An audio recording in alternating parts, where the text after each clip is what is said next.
marketplace delusion. Look at this overpriced lemon. This is the common reality of UK's used builds. Trying to sell builds that were low end at now exorbitant prices even at this point in time. Which means that the American strategy of buying used whole PCs and upgrading a few components is null and void.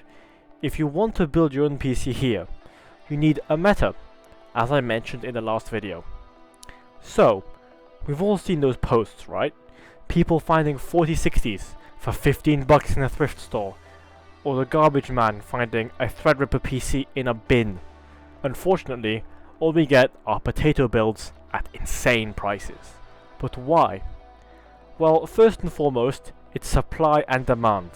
With the US having a massive surplus in hardware, prices are driven down, of course, which gives them these prices. However, that's not the biggest issue. The biggest issue is that sellers here in the UK seem to think that they are know-it-alls when they don't even know what good food looks like. Look at this thing. When it comes to a PC in this day and age, budget is the most important, with Ramageddon after all. So what is the minimum? I would say £500 at least. Ideally even 600 in this day and age. So let's start with 600 and I'll explain why. Since we can't use the American meta, what do? We have to buy every part by itself. But what parts? Well, enter the budget heroes, the Turing cards, the RTX 20 series. But why this 7-year-old range of cards? Well, it's simple really. Look at these prices. Yet all of them are comparable to at least a 3060, with the 2080 Ti being close to a 7700 XT when overclocked far enough. But if they are so old, where do we acquire them? This is one of the only times where we have an advantage in the UK, as CEX is a valuable option. With their new 5-year warranty, it's definitely viable. So with these prices, however, overall eBay will still win on value as they're about £50 cheaper, but you do of course lose the 5-year warranty. But if you do want to buy something new at this price, usually you'd be split in the face. But enter the Intel B570. Its new price, yes new, is only £230 and trades with the 3060 Ti. It's definitely not something I expected to be viable, but it can be grabbed up for less than £200 used, and if you can do that, forget about the 20 series right away and just buy it. So what's the TLDR? If you are hunting in the 20 series, draw a line in the sand at the 2060 Super. The non-Super only has 6 gigs of VRAM, and in 2026 is simply not enough. The Super bumps you up to 8, which is very reasonable and is the minimum realistically for today's games. But, and a very big but, don't pay extra for the 2080 Super, and only buy a 2080 non-Super if it's only a little more than a 2070 Super, since the 2080 Super is essentially an overclocked 2080, which itself is so close to the 2070 Super you could call it an overclocked 2070 Super. So if you want to save, go for the 2070 Super. But if you have the budget, then either go for the 2080 Ti for raw power and VRAM, or a new B570 with a fresh warranty. If, however, you can find a used B570 for under 200, like here on CEX, forget about the 20 series entirely and just buy it. But what for CPUs? Luckily for us, the 20 series has a brother-in-arms that launched at the exact same time, the Ryzen 3000 series. It is genuinely impressive that a Ryzen 5 3600X and 2070 Super build has lasted 7 years. In 2019, that was a solid mid-range build, and today, nearly a decade later, it is still a solid build. But don't get carried away. Remember last video? I said I would never buy CPUs from eBay again, and that applies even more if you're building on your own. Why? Well, do you really want to be sitting there with a mechanical pencil and a thin knife trying to straighten the pins on your first build? Yeah, neither do I. And I've been building these for months and months now. I've built nearly 20 of these. So instead of eBay for CPUs, only use AliExpress or CEX. AliExpress is a lot easier than it looks. Think of it as Chinese Amazon. Simply buy from sellers that are either choice sellers or have more than 50 to 100 units. Then it's all good. I got my 7800X3D from them faster than I got my motherboard from Amazon, yet I bought both of them on the same day within less than an hour of each other. Shipping is a lot faster than it used to be, usually 1 week at most. Plus, that X3D chip was only £220 compared to about 300, 380 on Amazon. Remember to use coupons on AliExpress, however, as much as possible, as you never ever want to pay the true list price. So, which Ryzen 3000s would I get from AliExpress? Well, right now, none of them. Supply seems to be sparse right now, most likely due to all of the internet cafes in China already that have upgraded, or are keeping their 3600s due to the fact that upgrading would bankrupt them. So we have to go back to the shop with the funny name, CEX. CEX right now has the 3600 for £60 and the 3700 XT for £80, which for me right now is the better deal, as it's only £20 more. However, it is a dangerous ladder, as then the 3800X is only £10 more than the 3700X, then the 3800 XT is only £10 more than the 3800X.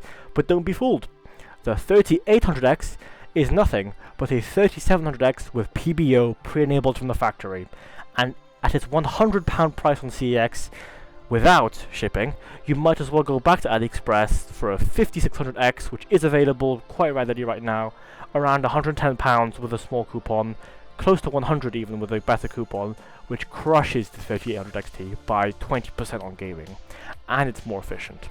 So stick to the 3700X or lower on CEX. Rhymes, doesn't it? So, we've spent about 50% of our budget on those two major components, with the B570 at 230 and the 3700X at £80, which leaves us with about $290 to find a motherboard, RAM, storage, a case and power supply. But honestly, this £600 budget is a little too easy. Let's make it a fair fight for the market, and let's give me a challenge. We're going to cap this build at 500 total instead, which gives me only 190 more to find a motherboard, RAM, storage and a case and a power supply that won't explode in the middle of Ramageddon. That should be impossible though, but let me show you why it isn't. Well, at first I actually did think it was impossible, as I sat down, I did the maths, and my build was £43 over. Most builders would tell you to spend more. I'm telling you to be smarter. What changes have I made to hit less than £500? First, for the GPU, we need to go back to used. Instead of going for a brand new B570, we'll go back to the used one I showed you at £180 on CEX. That alone is 10% of the total budget regained. Not bad, huh? So, what about everything else? Let's rapid fire these, as the supporting costs are, to be fair, not the most interesting part. So, the motherboard, any A520M on Amazon for about £40 to £50 will do us very well. A case, I would personally get something like a GameMax Vista or FS380, which will allow us to squeeze in a fish tank for around £40 on, however not on Amazon, as they, in my opinion, have too many no-name cases. So for those, stick to Scan and CCL instead. Their delivery is not free, however the cases do make up for it. For the power supply, put the MSI Mag A650BN in your basket. You could get away with the 550, but if you're using PBO to get that free performance, which you should, that 650 watt unit for only a little more, usually £5 more, is definitely worth it. So paying £5 for PBO, I think that's a good deal. Never buy, however, a used PSU. Even in these times, it's the only part that can take down the rest of the system with it when it fails. So do not get a used power supply. For a cooler, it's quite simple. Let's just get a Thermalright X120, whichever one you want, there's plenty of them. But if you do want the RGB one, read the fine print, as they still sell one RGB and one ARGB model. So be sure to buy the ARGB model, as the pricing is near identical. Now, this is the fun part. Memory and storage. So usually the common consensus is to never buy used SSDs. But desperate times call for desperate measures. And anyway, CEX has a 5-year warranty now. So just get a 512 gig for £40 and check the health of it before keeping it though. RAM, well, that's always been simple. Just get a 16GB kit for about £50 on eBay and we're all good, you know. In late 2025, I would have said get 32, but with prices now, just close your tabs and you should be fine.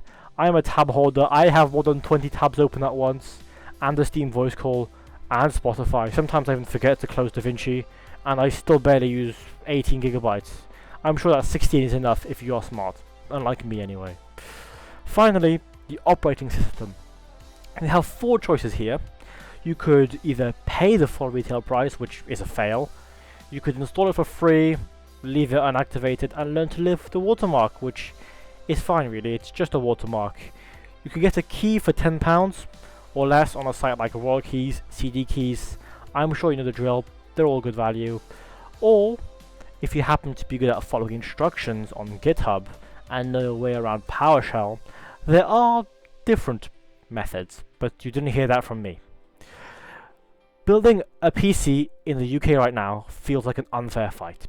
The market wants you to overpay for marketplace lemons.